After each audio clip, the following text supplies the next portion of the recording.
क्या आपने कभी राख कर जन्नत अल-फिरदौस के बारे में गौर किया है? वो सबसे बुलंद, सबसे मुअज़्ज़ज़ दर्ज जन्नत जो अल्लाह रब्बुल आलमीन ने वदा फरमाया है। जरा तसव्वुर कीजिए, एक ऐसी दुनिया जो इंसानी ख्याल से भी बुलंद है, इतनी बेऐब और अजीम के कोई ख्वाब ख्याल भी इसकी हकीकत को बयान नहीं कर सकता। ये जन्नत का महज एक बाग नहीं है, ये ताजों का ताज है। सबसे बुलंद मकाम, अर्श रहमान के साए तले और अल्लाह के सबसे वफादार बुंदों का अबदी घर। ये जगह कैसी नजर आती है? कौन सी रूहें हैं जो वहाँ सुकून पाएंगी? और कौन सा रास्ता मोमिन को इस तक ले जाता है? आइए मेरे साथ जन्नत अल-फिरदौस की तफसीलात में चलते हैं और अब हैरत में डूब जाएगो। कायनात की इंतहा पर, हर सितारे से ऊंचा, हर कहकशा से ज्यादा रोशन और इंसानी अक्ल की पैमाइश से परे, ये नाकाबिले तसव्वुर हसन वाला बाग है। जन्नत अल-फिरदौस सिर्फ जन्नत का एक हिस्सा नहीं, ये इसका जौहर है, इसका जेवर, इसका आला तरीन मकाम। नबी करीम मोहम्मद सल्लल्लाहु अलैहि वसल्लम ने फरमाया, जब तुम अल्लाह से मांगो तो अल-फिरदौस मांगो, क्योंकि वो जन्नत का दरमियानी और सबसे बुलंद हिस्सा है और इसके ऊपर रहमन का अर्श है और इसी से जन्नत की नहरें निकलती है। ये महज एक अलामत नहीं है, इसकी नहरें इसी के नीचे से फूटती हैं जो पूरी जन्नत के बागात में बहती है। जन्नत की हर नहर दूध, शहद, शराब और शफ़ाफ पानी की अल-फिरदौस के इनाम के तौर पर शुरू होती है। सोचिए जरा, सारी खूबसूरती, सारा रिस्क, सारी मिठास इसी बुलंद तरीन बाग से टपकती है जो अल्लाह के करीब है। मगर अल-फिरदौस के दरवाजे हर किसी के लिए नहीं, ये अल्लाह की सबसे महबूब मखलूक के लिए मखसूस है। ना मशहूर लोगों के लिए, ना दौलतमंदों के लिए, ना उनके लिए जो दुनिया के मियारों पर इज्जतदार समझे जाते हैं, बल्कि उनके लिए जो अल्लाह के मेयार पर मुअज़्ज़ज़ हैं, इखलास, आजिज़ी, सब्र, शुक्र और सच्चाई। नबी करीम सल्लल्लाहु अलैहि वसल्लम ने फरमाया, जन्नत के 100 दर्जे हैं, हर 2 दर्जों के दरमियान इतना फासला है जितना आसमान और जमीन के दरमियान है। अल-फिरदौस उनमें सबसे बुलंद है और इसके ऊपर रहमन का अर्श है। सबसे बुलंद दर्जे उनके लिए हैं जिन्होंने अपने ईमान और इबादत को मुकम्मल किया, जो अल्लाह के लिए इखलास से भरे दिलों के साथ जिए। वो कौन हैं? वो जो रात की खामोशी में नमाज पढ़ते थे, दिखावे के लिए नहीं बल्कि मोहब्बत के लिए। वो जो सच बोलते थे चाहे इसका नुकसान भी हो। वो जो मुआफ करते थे हालांकि बदला लेने का हक रखते थे। वो जो छप कर सदका देते थे जब कोई देखने वाला ना होता। वो जो मुश्किलात पर सब्र करते थे और सिर्फ अल्लाह पर भरोसा रखते थे। यही वो लोग हैं जो एहसान के दर्जे पर हैं, जो अल्लाह की इबादत ऐसे करते हैं जैसे वो इसे देख रहे हों। वो बेगुनाह ना थे लेकिन तौबा में थकते नहीं थे। वो गिरते थे मगर फिर उठते और अपने रब को राजी करने की कोशिश करते, और अल्लाह की रहमत से वो अल-फिरदौस में दाखिल होंगे।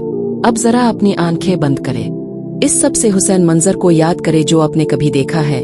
बादलों को छूते पहाड़, समंदर पर ढलता सूरज, जंगली फूलों से महकता हुआ वादी। लेकिन ये सब भी इसके सामने कुछ नहीं।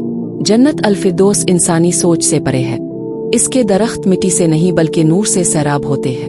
उनकी शाखें चांदी और सोने से जगमगाती हैं। फल ऐसे रंगों में चमकते हैं जो रूह को दायमी खुशी से भर देते हैं। अल-फिरदौस के घरों की बुनियाद ईंटों और सीमेंट से नहीं बल्कि मोतियों, चांदी और सोने से है। उनकी दीवारें शफ़ाफ हैं जो इलाही नूर से रोशन हैं। फर्श मुश्क से मुअत्तर हैं और छतें आसमानी रोशनी से जगमगाती हैं। हवा खुशबू से भरी है, ना आलूगी है ना गम, सिर्फ सुकून। ऊंटों से बड़े परिंदे नरमी से उड़ते हैं और अल्लाह की हम्द गाते हैं।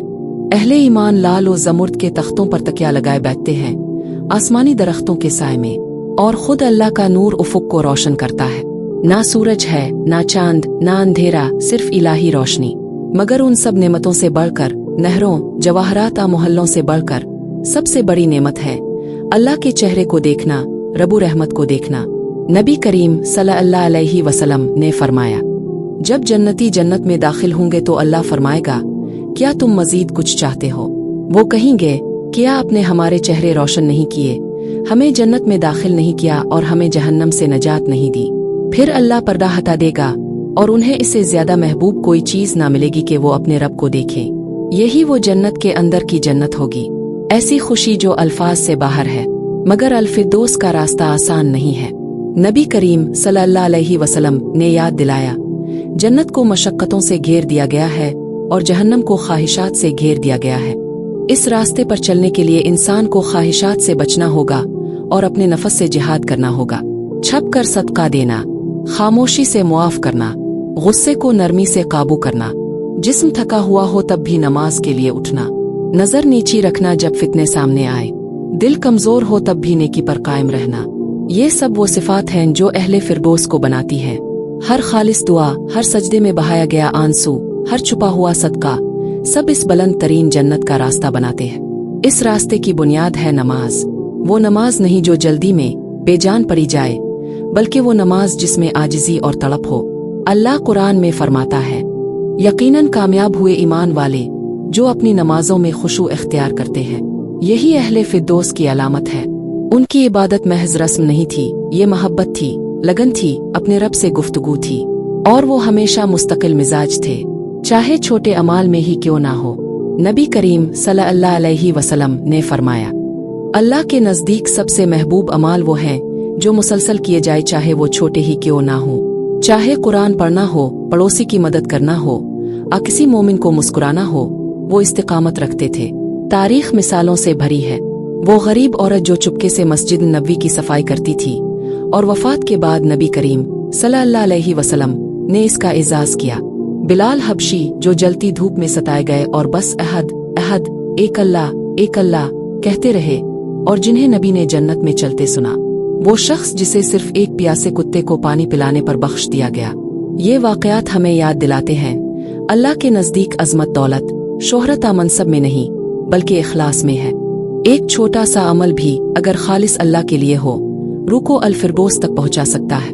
तो फिर हम कैसे इसका इरादा करें? सबसे पहले मांग कर। नबी करीम सल्लल्लाहु अलैहि वसल्लम ने फरमाया, जब तुम अल्लाह से मांगो तो अल-फिरदौस मांगो। अपनी रोजाना की दुआ में शामिल कीजिए, ए अल्लाह, मैं तुझसे अल-फिरदौस आला मांगता हूँ। फिर इस मकसद के साथ जियो। कुरान को करीब रखो, नमाज की हिफाजत करो, सदका कसरत से दो, तौबा पर कायम रहो, दूसरों की खिदमत करो, जल्द मुआफ करो, शिकायत की जगह शुक्र को इख्तियार करो, सस्ती की जगह मकसदियत को अपनाओ। अपने आप को ऐसे मोमिनीन के साथ रखो जो तुम्हें अल्लाह की याद दिलाए। याद रखो, जन्नत कोई ख्याल नहीं, ये एक वदा है, और अल-फिरदौस सबसे अजीम वदा है उनके लिए जो बुलंद हिम्मत रखते हैं, इखलास से जीते हैं और अल्लाह को सबसे ऊपर रखते हैं। अगर ये याद दहानी आपके दिल को छू गई है तो इसे दूसरों तक पहुंचाओ। शायद आपकी ये कोशिश किसी और को अल-फिरदौस की जुस्तजू पर लगा दे और वो छोटा सा अमल आपको भी इसके करीब ले जाए। अल्लाह मुझे, आपको और हमारे सब प्यारों को अर्श के नीचे जन्नत अल-फिरदौस का सबसे बुलंद मकाम अता फरमाए। आमीन।